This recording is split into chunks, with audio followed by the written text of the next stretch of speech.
Can we start, sir? No, no problem. I will take your time.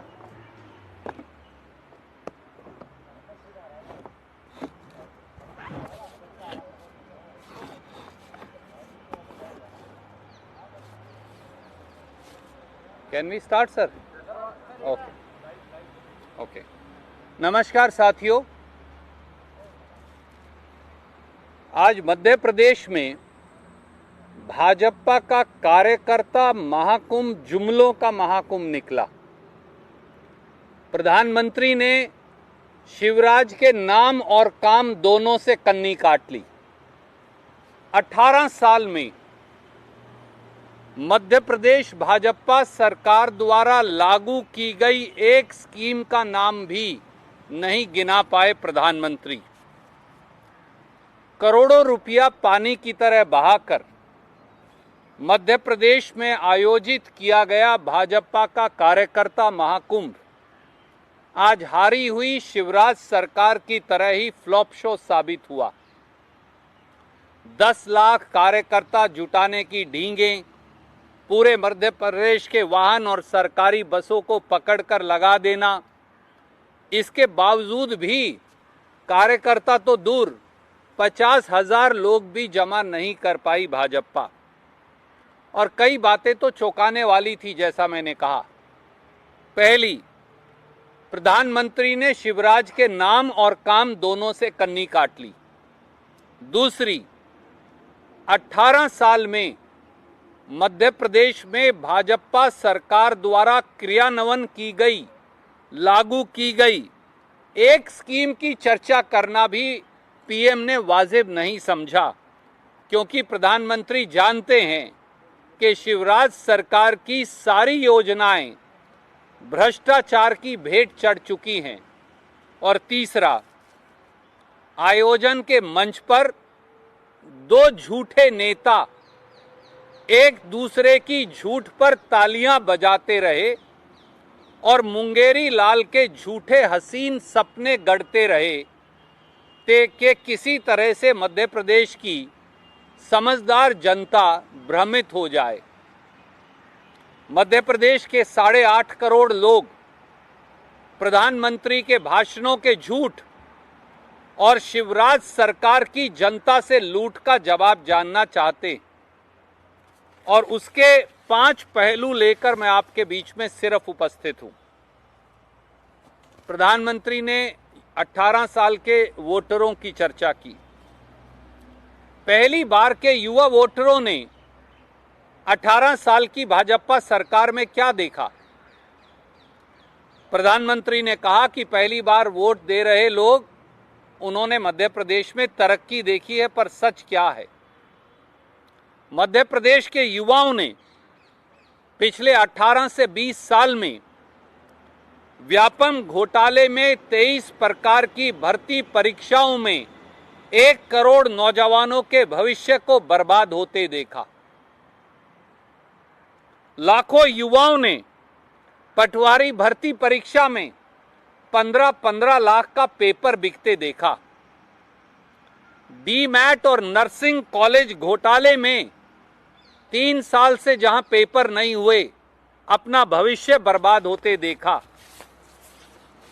शिक्षा की बर्बादी का यह मंजर भी देखा कि 18 साल के बाद, भाजपा सरकार के शासन के 18 साल के बाद 26,000 सरकारी स्कूलों में मध्य प्रदेश में बिजली का कनेक्शन नहीं। 29,000 स्कूल पर ही ताला लगा दिया, बंद हो गए, और 9 लाख विद्यार्थियों का एनरोलमेंट खत्म हो गया। 18 सालों में 19,000 बेरोजगारों और छात्राओं की आत्महत्या का मंजर देखा। मध्य प्रदेश में 18 से 23 साल के 70 लाख नौजवानों की बेरोजगारी देखी, और मध्य प्रदेश में 18 सालों में सबसे बड़ा SC, ST, OBC छात्रवृत्ति घोटाला देखा। दूसरा पहलू, उज्ज्वला बहनों की बहुत चर्चा हुई। जो उज्ज्वला बहनों के घर में उन्हें चूल्हे के धुएं से अंधकार में भर दिया। प्रधानमंत्री उज्ज्वला बहनों की चर्चा तो करते हैं, पर ये भूल जाते हैं कि मध्य प्रदेश में 82 लाख उज्ज्वला बहनों में से 44 लाख उज्ज्वला बहनों ने पिछले साल मोदी और भाजपा निर्मित महंगाई के चलते एक सिलेंडर भी नहीं भरवाया। 18 लाख उज्ज्वला बहनें इसके अतिरिक्त ऐसी हैं जिन्होंने महंगाई के चलते केवल एक सिलेंडर भरवाया। यानी 82 में से 62 लाख उज्ज्वला बहनों के घरों में धुआं भर के आप उज्ज्वला बहनों की बात करते हैं। आयुष्मान की बड़ी चर्चा हुई, प्रधानमंत्री ने उसकी तारीफ की। शायद सीएजी की रिपोर्ट भी पढ़ लेते, क्योंकि सीएजी की रिपोर्ट में प्रधानमंत्री जी मध्य प्रदेश में बताया गया कि कोविड के दौरान शिवराज सरकार ने मुर्दों तक का इलाज कर दिया। किसानों की आमदनी की चर्चा हुई, आमदनी नहीं हुई दुगना, दर्द हुआ 100 गुना। गेहूं की चर्चा हुई, काश अपने खुद के मध्य प्रदेश से आने वाले देश के कृषि मंत्री से ही बात कर लेते। Parliamentary standing committee on agriculture ने कहा कि मध्य प्रदेश देश के 4 राज्यों में से एक है जहां 2015-16 के मुकाबले किसान की आय कम हो गई और मध्य प्रदेश में अब किसान की आय 23 रुपया प्रतिदिन है। ये हम नहीं कह रहे, ये उनकी सरकार कह रही है। एक तरफ करोड़ों का आयोजन हो रहा था, दूसरी तरफ हजारों किसान अपने कपड़े उतारकर अर्धनग्न प्रदर्शन निमाड़ के अंदर कर रहे हैं, क्योंकि मुआवजा नहीं मिल रहा, फसल नष्ट हो गई। 18 साल में मध्य प्रदेश में 20,000 किसानों ने आत्महत्या कर ली। सीएजी रिपोर्ट ने बताया कि किसानों के मुआवजे को नोएडा के बैंक खातों में जमा करवा घालमेल कर दिया। और 5वां पहलू है आदिवासियों पर अत्याचार, दलितों से नहीं दरकार और ओबीसी हकों का बंटाधार। ऐसी रही शिवराज सरकार। आदिवासी और दलित अत्याचार में मध्य प्रदेश देश में पहले पायदान पर है। भाजपा नेता दिन दहाड़े दलित आदिवासियों पर पेशाब करते हैं, या फिर जो 2 दिन पहले हुआ, बीच चौराहे उनको फर्श पर लिटाकर उनके सर पर चप्पलें मारते। 3,22,000 आदिवासी पट्टे निरस्त हो गए। ओबीसी वर्ग से 27% आरक्षण छीन लिया और दलित, आदिवासी और ओबीसी का पैसा ही खर्च नहीं किया। आज उम्मीद थी कि प्रधानमंत्री महाकाल में जो आकंठ भ्रष्टाचार हुआ है शिवराज सरकार द्वारा, उस पाप की माफी अवश्य मांगेंगे और प्रायश्चित का प्रण लेंगे। पर प्रधानमंत्री का कार्यक्रम केवल जुमलों का महाकुंभ बनकर रह गया। कोई सवाल आप पूछना चाहें तो स्वागत है। कांग्रेस जो है पार्टी वो ठेके पर चली गई है और अर्बन नेशनल ने उनका ठेका ले लिया है, ये पार्टी पूरे मध्य प्रदेश के भविष्य को ही शिवराज सरकार ने ठेकेदारों की से मिलकर भ्रष्टाचार की बलि चढ़ा दिया। काश प्रधानमंत्री महाकाल के ठेके की बात भी कर लेते, जहां मूर्तियां हवा में गिर रही हैं। जिन्होंने भगवान को नहीं बख्शा वो किसको बख्शेंगे? प्रधानमंत्री शायद इशारा शिवराज सरकार की तरफ कर रहे थे और गलती से बात कांग्रेस की कर रहे थे।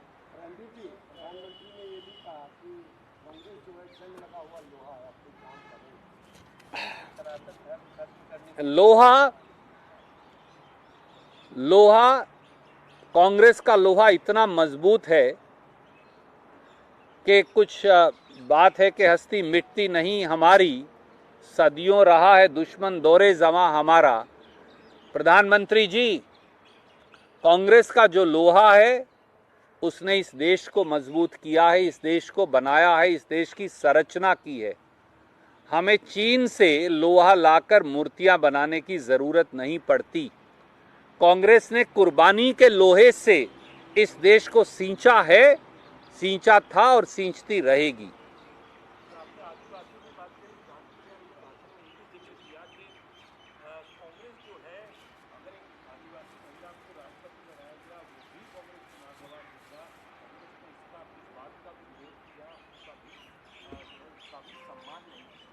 काश प्रधानमंत्री जी ये बताते कि 68% के साथ आदिवासी अत्याचार में मध्य प्रदेश पहले पायदान पर क्यों है।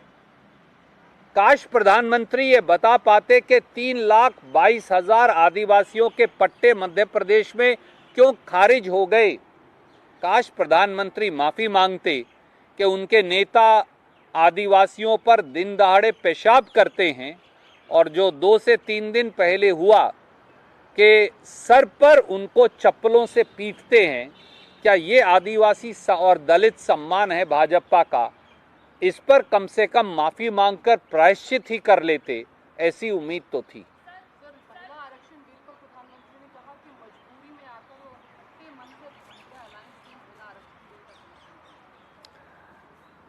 मैंने मध्य प्रदेश में भी ये कहा था, महिला आरक्षण बिल है क्या।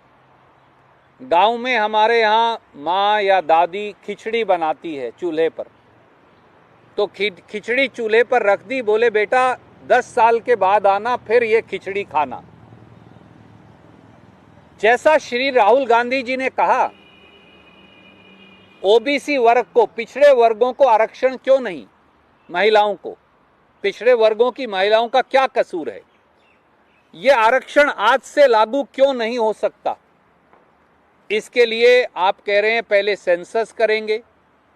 2021 में सेंसस होना था, आपने किया नहीं। अब चुनाव आ जाएगा, 24 में आप करेंगे नहीं। 26 में 91 संशोधन जो बिल है, कॉन्स्टिट्यूशन बिल, उसकी तारीख आएगी, तो आप 26 के बाद करेंगे। कब सेंसस होगा, कब डिलिमिटेशन कमीशन बनेगा, कब डिलिमिटेशन होगा, कब सीट बनेंगी, कब उन्हें आरक्षण मिलेगा। यानी अगले 10 साल तक कुछ मिलने वाला नहीं। ये मोदी जी का एक और जुमला है। इसलिए अगर इस पर सवाल पूछा जाए तो गलत क्या है।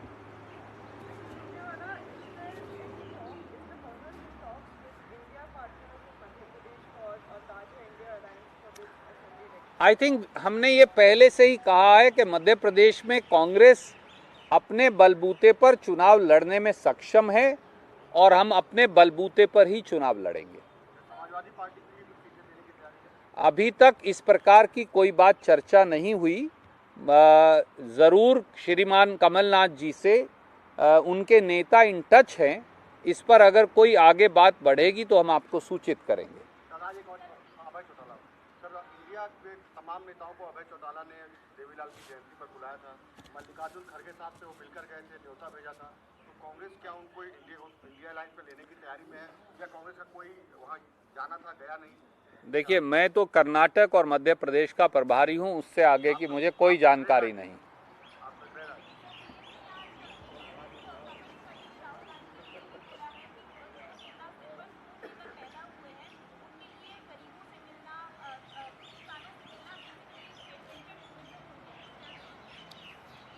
दुर्भाग्य से इस देश के भिन्न भिन्न समाज और पेशों में काम करने वाले लोगों का दर्द अब भारतीय जनता पार्टी के नेतागण ना समझते हैं, ना आत्मसात कर सकते हैं।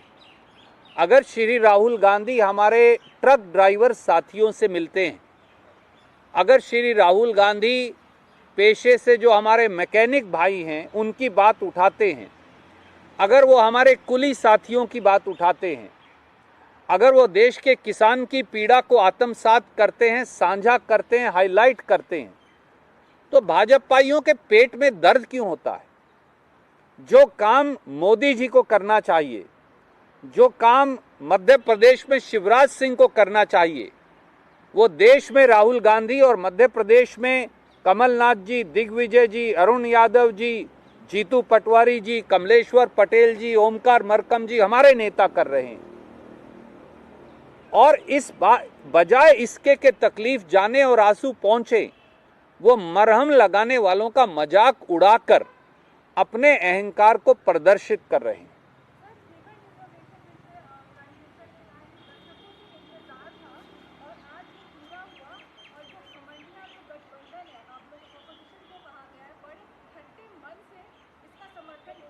जी, मैंने इसका जवाब दिया, मैं फिर दोहरा देता हूं। विमेन रिजर्वेशन लागू कब होगा, क्या इसका कोई जवाब मोदी जी दे सकते हैं? राहुल गांधी जी और हम सब बार बार पूछ चुके। कोई तारीख बता दें। 2025, 2029, 2035, 2040, कोई तारीख तो बता दीजिए। हमारा इतना ही उनसे सवाल है। और दूसरा ये है कि पिछड़े वर्गों की महिलाओं को विमेन रिजर्वेशन में आरक्षण क्यों नहीं? आपने विमेन रिजर्वेशन को सेंसस से क्यों जोड़ दिया, डिलिमिटेशन से क्यों जोड़ दिया? आपके पास आज 542 सीटें हैं, 33% आरक्षण दे दीजिए, हो गया आरक्षण, बाद में बढ़ती रहेंगी। सर,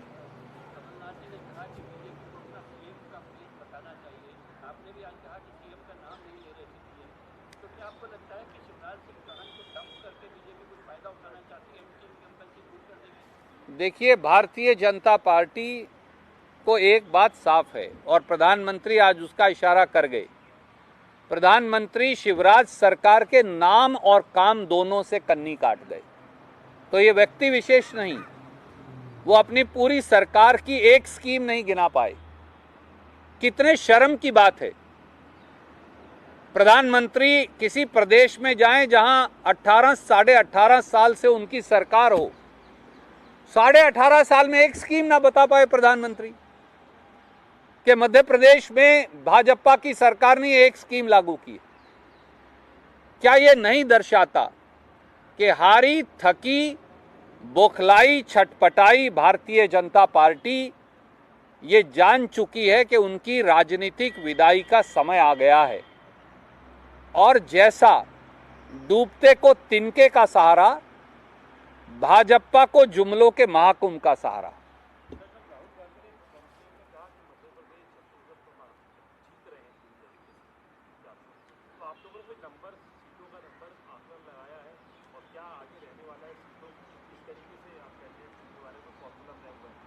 माननीय राहुल गांधी जी, आदरणीय खड़गे साहब, उनका मार्गदर्शन, उनका नेतृत्व, उनकी दृष्टि, उनका रास्ता, वो हम लोग, वो मध्य प्रदेश हो, छत्तीसगढ़ हो, तेलंगाना हो, राजस्थान हो, वो अन्य प्रांत हो, हम उसे लागू कर रहे हैं ज़मीन पर। और जो ज़मीन से उन्हें डायरेक्ट खबरें आ रही हैं, उन्होंने उसके आधार पर ये कहा कि मध्य प्रदेश के लोग, छत्तीसगढ़ के लोग कांग्रेस सरकार को वापस लेकर आने और मध्य प्रदेश के लोग सरकार के बदलाव का संदेश उनके चेहरे पर साफ लिखा है। और जिस प्रकार से कांग्रेस की 11,400 किलोमीटर की 7 जन आक्रोश यात्राएं चल रही हैं, आज उसका 7वां दिन है। उन जन आक्रोश यात्राओं में उमड़ती भीड़ ने यह साबित कर दिया है कि ये आक्रोश अब एक सुनामी का रूप धारण कर चुका है, जो भारतीय जनता पार्टी को उखाड़कर बंगाल सागर के अंदर फेंक कर आएगा। मध्य प्रदेश का नंबर है 150 प्लस। आप तब भी नहीं मानते थे मेरी बात। मैं आज विनम्रता, अहंकार से नहीं, बड़ी विनम्रता से कहता हूं आपसे और मध्य प्रदेश के लोगों से। मध्य प्रदेश के लोग चोरी की गई सरकार और चोरी से बनाई हुई सरकार और चोरों और गद्दारों को भगाने का मन बना चुके। इस बार वो इतना संख्या बल देंगे कि कोई प्रजातंत्र का चीरहरण ना कर पाए।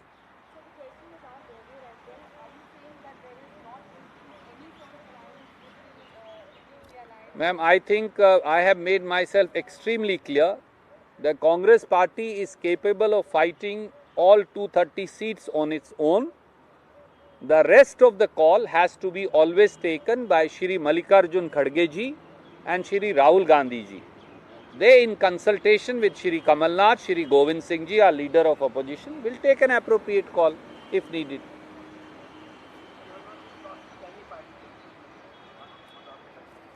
जो भी दूसरे दल हैं, वो उनसे हमारे प्रदेश कांग्रेस के अध्यक्ष श्री कमलनाथ जी इन टच हैं।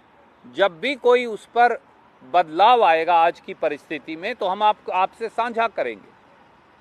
As on today, we are ready to fight all 230 seats, but whatever Khadge ji and Rahul Gandhi ji will guide us, and finally it will be decided in consultation with our PCC president, leader of opposition. We will move forward as they guide us. Sir, मैं मध्य प्रदेश से बाहर टिप्पणी करने के लिए अधिकृत नहीं हूँ। गृह राज्य पर ही नहीं करना चाहिए।